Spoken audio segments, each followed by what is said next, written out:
India TV YouTube channel को subscribe करें और बेल आइकन दबाएं।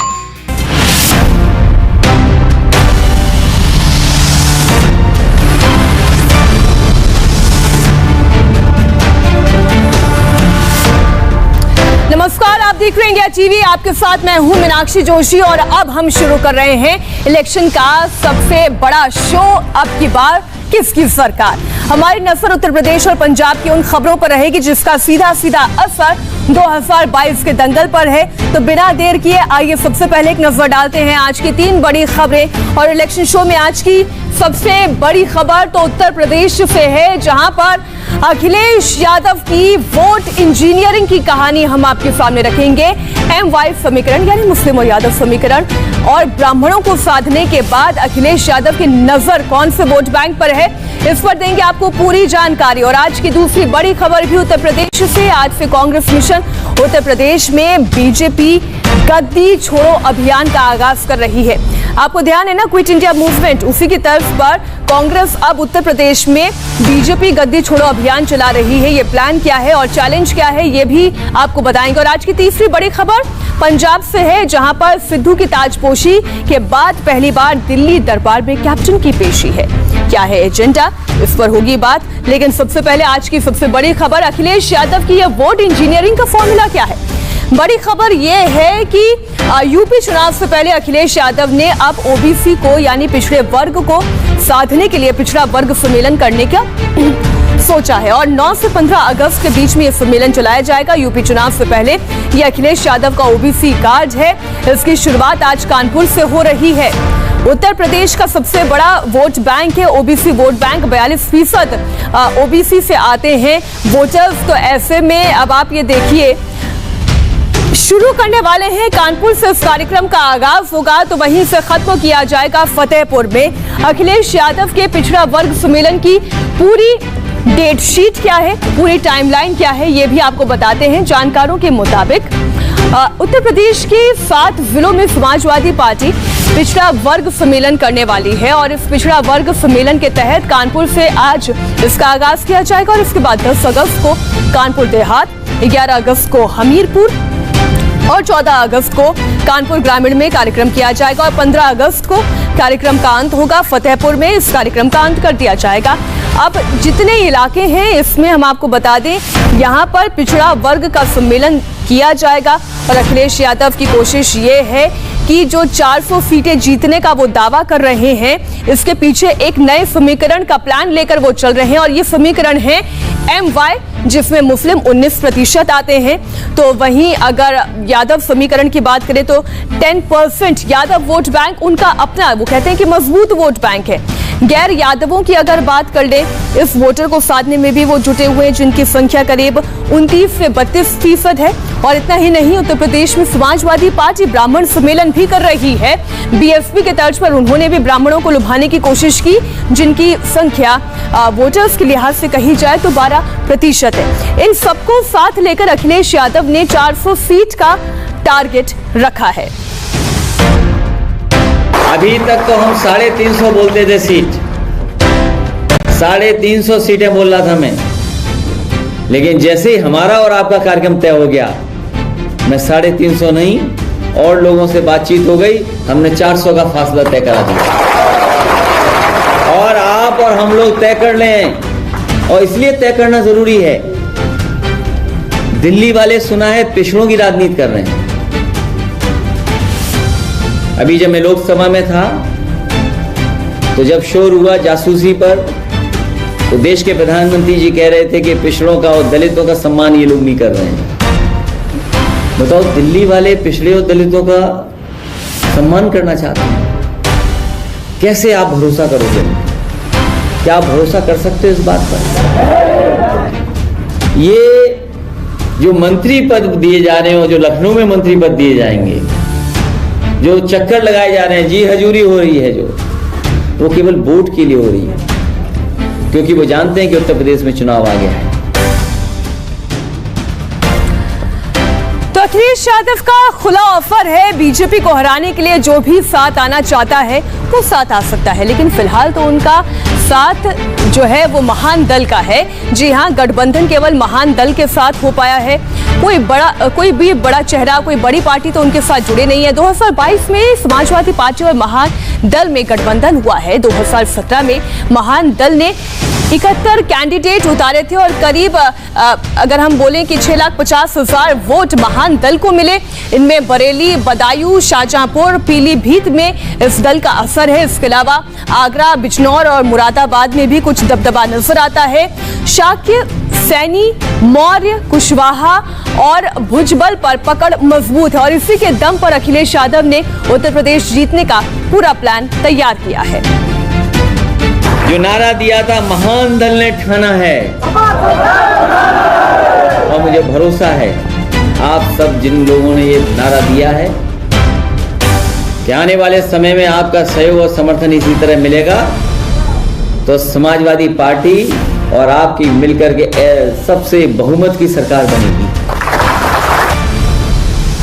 तो टारगेट तो बहुत बड़ा लिया गया है। उत्तर प्रदेश में इस वक्त जो कुछ भी चल रहा है उससे एक ही सवाल उठता है कि क्या उत्तर प्रदेश में जाति की रणनीति के आधार पर ही सियासी दलों को जीत मिलेगी? ये हम क्यों कह रहे हैं? क्योंकि लगभग सभी दल चुनावी रणनीति के तहत अलग अलग वोट बैंक पर नजर गढ़ाए बैठे हुए हैं।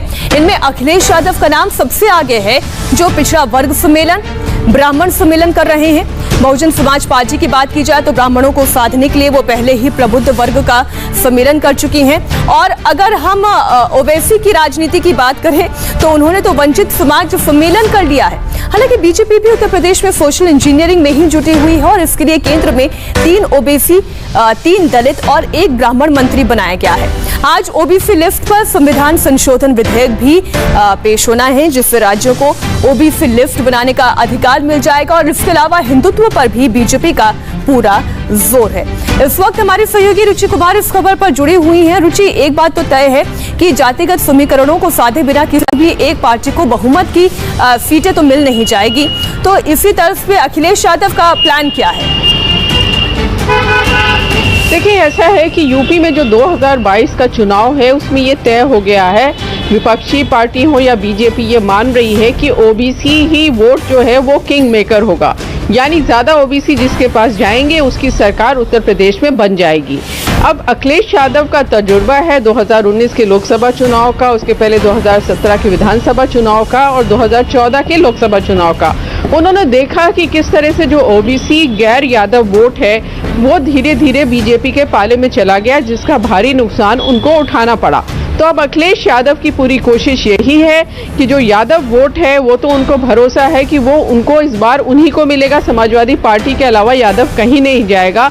लेकिन जो गैर यादव ओबीसी हैं वो भी समाजवादी पार्टी के खेमे में रहे, उनके पाले में रहे, इसकी पूरी कोशिश अखिलेश यादव कर रहे हैं। और इसीलिए उन्होंने कहा है कि छोटे छोटे दलों से वो समझौता करेंगे। वो छोटे छोटे दल, ये जो ओबीसी की बाकी जातियां हैं, उनके नेता होंगे अपने अपने इलाके के। तो अखिलेश यादव को ऐसा लग रहा है कि ऐसा करके वो यूपी में सत्ता में वापस आ सकते हैं। दरअसल अभी जो फॉर्मूला दिखाई दे रहा है सभी की रणनीति लग रहा है सोशल इंजीनियरिंग की ही है। हर कोई सबका साथ, सबका विकास के पैमाने पर ही आगे बढ़ रहा है, लेकिन नाम बस अलग अलग हो गए हैं। सभी दलों को हर कोई साधने में लगा हुआ है। रुचि, शुक्रिया इस पूरी जानकारी के लिए। इलेक्शन शो में हम अगली खबर की तरफ आगे बढ़ेंगे और आज की दूसरी बड़ी खबर 2022 के अग्निपथ की है। जी हाँ, ये कांग्रेस का अग्निपथ है। आज उत्तर प्रदेश में कांग्रेस एक बड़े अभियान का आगाज कर रही है। उत्तर प्रदेश में आज कांग्रेस का बीजेपी गद्दी छोड़ो अभियान की शुरुआत हो रही है। क्विट इंडिया मूवमेंट की तर्ज पर कांग्रेस का ये आंदोलन शुरू हो रहा है। सभी 403 विधानसभा क्षेत्रों में प्रदर्शन करने की तैयारी में कांग्रेस पार्टी और किसान, कानून व्यवस्था, महंगाई, ये मुद्दे उठाए जाएंगे। कांग्रेस पार्टी के प्रदेश अध्यक्ष अजय कुमार लल्लू ने यह दावा किया था कि वो बीजेपी को यूपी की सत्ता से उखाड़ फेंकेंगे, लेकिन सवाल यह है कि अगस्त क्रांति से कांग्रेस को यूपी में संजीवनी मिलेगी या नहीं। देखिए, सबसे पहले तो जो प्लान है वो हम आपके सामने रख रहे हैं। कानून व्यवस्था, किसानों का मुद्दा, कृषि कानूनों को जो वो ये बता रहे हैं कि ये किसानों के खिलाफ बनाया गया कानून है, इन मुद्दों से वो बीजेपी को घेरने की तैयारी कर रही है। उसके बाद महंगाई की बात कर ले, बेरोजगारी की बात कर ले, इन तमाम मुद्दों को इस अगस्त क्रांति के जरिए या बीजेपी गद्दी छोड़ो आंदोलन के जरिए उठाया जाएगा। हम उत्तर प्रदेश में होने वाले 2022 के दंगल को कांग्रेस के लिए अग्निपथ क्यों कह रहे हैं, इसे आपके लिए समझना इसलिए जरूरी है क्योंकि अभी तक का जो प्रदर्शन कांग्रेस पार्टी का रहा है वो निराशाजनक रहा है। अब आप ये देखिए, जो जिला पंचायत अध्यक्ष का चुनाव था या ब्लॉक प्रमुख का जो चुनाव था, उसमें कांग्रेस पार्टी कहां थी? पिक्चर पूरी तरीके से फ्लॉप थी उनकी। कांग्रेस ने 403 में से 114 सीटों पर अपने प्रत्याशी उतारे, लेकिन पार्टी को केवल 7 सीटों पर ही जीत मिली। 29 सीटों पर तो कांग्रेस के प्रत्याशियों की जमानत तक जब्त हो गई, 5 सीट जीती और कईयों पे तो खाता तक नहीं खुला। इसके अलावा 2019 के लोकसभा चुनाव की हम बात कर ले, जहां पर कांग्रेस को सबसे बड़ा झटका मिला। जो सबसे बड़ा सेटबैक था वो ये कि लोकसभा सीटों में अमेठी सीट भी, जो राहुल गांधी की सीट थी, कांग्रेस की परंपरागत सीट थी, वो भी हाथ से चली गई। रह गई केवल रायबरेली की सीट, जो कि सोनिया गांधी की सीट है। कैसे उत्तर प्रदेश में कांग्रेस का प्रदर्शन लगातार पार्टी पर सवाल खड़े कर रहा है, ये भी आप समझ रही है। साल 2007 से हम बात करते हैं, जब 22 विधायक थे, जो 2012 में बढ़कर 28 तक पहुंचे, लेकिन साल 2017 का तो प्रदर्शन अब तक का कांग्रेस का सबसे खराब प्रदर्शन रहा। केवल 7 विधायक ही जीत दर्ज कर पाए। कांग्रेस के सामने उत्तर प्रदेश में एक और बड़ा चैलेंज है कि वो कैसे हर पार्टी का वोट बैंक जो है अपने खेमे में कर पाए, क्योंकि उनका कांग्रेस पार्टी का अपना परंपरागत वोट बैंक तो उनके पास रहा ही नहीं।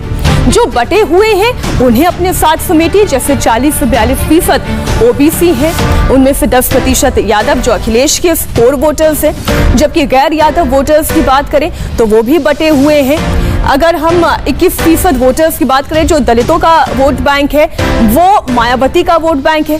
हालांकि पिछले कुछ चुनावों में बीजेपी ने इस वोट बैंक में, दलितों के वोट बैंक में सेंध जरूर लगाई है। इसके अलावा उत्तर प्रदेश में 19% सवर्ण वोट है जिन पर बीजेपी का दबदबा है, जबकि 19% मुसलमान वोट बैंक है, जो कि कांग्रेस का मूल वोट बैंक कहा जा सकता था। लेकिन यहां पर भी समाजवादी पार्टी और बीएसपी और कांग्रेस तीनों में खींचतान चल रही है। तो ये तो बात हुई उत्तर प्रदेश की, और अब हम बात करेंगे पंजाब राज्य की। पंजाब के मुख्यमंत्री कैप्टन अमरिंदर सिंह कल दिल्ली आकर कांग्रेस अध्यक्ष सोनिया गांधी से मुलाकात कर सकते हैं। सूत्रों के मुताबिक अमरिंदर सिंह को आज मुलाकात के लिए वक्त नहीं मिला है। कल वक्त मिलने के बाद कैप्टन अमरिंदर दिल्ली आएंगे और पार्टी आलाकमान से मुलाकात करेंगे। इस दौरान अपनी सरकार का रिपोर्ट कार्ड वो सोनिया गांधी के सामने रखेंगे। कहा यह भी जा रहा है कि कैबिनेट में भी कोई फेरबदल हो सकता है, तो सोनिया गांधी से मुलाकात कर सकते हैं। कल ये मुलाकात हो सकती है। कैप्टन का ये दिल्ली दौरा इसलिए भी अहम है क्योंकि नवजोत सिंह सिद्धू की ताजपोशी के बाद ये पहला मौका है जब मुख्यमंत्री अमरिंदर सिंह दिल्ली आ रहे हैं और सोनिया गांधी से मुलाकात करने वाले हैं। माना जा रहा है इस दौरान सरकार का वो रिपोर्ट कार्ड देखेंगे। चुनावी रणनीति पर चर्चा भी होने वाली है आगामी विधानसभा चुनावों को देखते हुए। इसके अलावा और कौन कौन से मुद्दे हैं सिद्धू की ताजपोशी के बाद, ये क्योंकि पहला दौरा है, ऐसे में मंत्रिमंडल में फेरबदल पर भी चर्चा हो सकती है कि किन चेहरों को शामिल किया जा सकता है। और चुनावी रणनीति इसलिए इस लिहाज से भी महत्वपूर्ण है कि प्रदेश अध्यक्ष का चेहरा बदल चुका है। कैप्टन अमरिंदर सिंह की सरकार है, वो मुख्यमंत्री पद के चेहरे हैं, तो अब किस रणनीति के साथ पार्टी आगे बढ़ने वाली है और ये दिल्ली दौरा क्यों अहम हो जाता है, ये हमने इन 4 बिंदुओं के जरिए आपके सामने रखा है। तो कैप्टन अमरिंदर पंजाब की कमान संभाल रहे हैं। कई सारे ऐसे मुद्दे हैं जिसे लेकर कैप्टन अमरिंदर विपक्षी दलों के निशाने पर हैं, जिसमें से अगर सबसे पहले हम बात करें बिजली की, तो ये एक ऐसा मुद्दा है जो गले की फांस कैप्टन अमरिंदर के लिए बन सकता है। हमारे साथ संवाददाता पुनीत परिंजा जुड़ गए इस खबर पर। पुनीत, आज तो मिलने का वक्त मिला नहीं, अब कब मुलाकात हो सकती है? देखिए, आज मुलाकात करनी थी, लेकिन आज पहले ही ये साफ हो रहा था कि जब तक ग्रीन सिग्नल नहीं मिलेगा मुलाकात जो है वो हो सकती है। न सिर्फ सोनिया गांधी से बल्कि कैप्टन अमरिंदर सिंह कल केंद्रीय मंत्रियों से भी मुलाकात करेंगे पंजाब के लिहाज से। लेकिन सबसे अहम जो मुलाकात है वो सोनिया गांधी के साथ मुलाकात को माना जा रहा है, क्योंकि एक मंत्रिमंडल विस्तार को लेकर अटकलें जो है वो अब तेज हो गई है पंजाब के अंदर। पहले कैप्टन अमरिंदर सिंह ने पिछले हफ्ते ही राज्यपाल से भी मुलाकात की थी, उसके बाद क्या सजाए जा रहे थे। कैप्टन अमरिंदर सिंह की तरफ से यह साफ किया गया था कि आला कमान से दिशा निर्देश मिलने के बाद ही वो अगला कदम उठाएंगे। तो जाहिर तौर पर अब आला कमान से वो मिलने जा रहे हैं और जल्द ही जो संभावित मंत्रिमंडल जो चेंज होना है उसको लेकर इस पर विस्तार से जो है वो चर्चा करेंगे। जी बहुत शुक्रिया पुनीत इस पूरी जानकारी के लिए आपका। तो पंजाब चुनाव से पहले आम आदमी पार्टी में भी अंदरूनी घमासान मचा हुआ है, इस पर भी आपको डिटेल देंगे। एक छोटे से ब्रेक के बाद हो रहे हैं फौरन हासिल।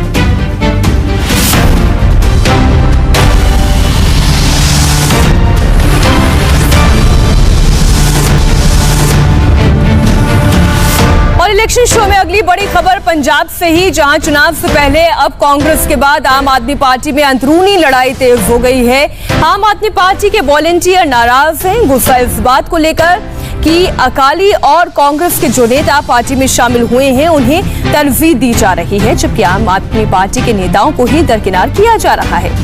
इसी को लेकर कल आम आदमी पार्टी के वॉलंटियर चंडीगढ़ पहुंच रहे हैं। इस वक्त की बड़ी खबर आपको बता दें, आम आदमी पार्टी के वॉलंटियर्स खासे नाराज हैं। उनका कहना यह है कि जो दूसरे दलों से आ रहे हैं उन्हें तो बहुत तवज्जो दी जा रही है, लेकिन पार्टी के लिए काम करने वाले उनके अपने कार्यकर्ताओं को नजरअंदाज किया जा रहा है, उनके अपने लोकल लीडर्स को नजरअंदाज किया जा रहा है। और यही वजह है कि आम आदमी पार्टी के वॉलंटियर्स चंडीगढ़ पहुंच रहे हैं। और आगे बढ़ने से पहले आपको बता दें आगे आपके लिए इंडिया टीवी पर क्या है खास। नमस्ते, मैं हूं मीनाक्षी जोशी। वीडियो और खबरों से अपडेट रहने के लिए India TV YouTube channel subscribe करें, बेल आइकन दबाना ना भूलें। जुड़े रहें इंडिया टीवी के साथ।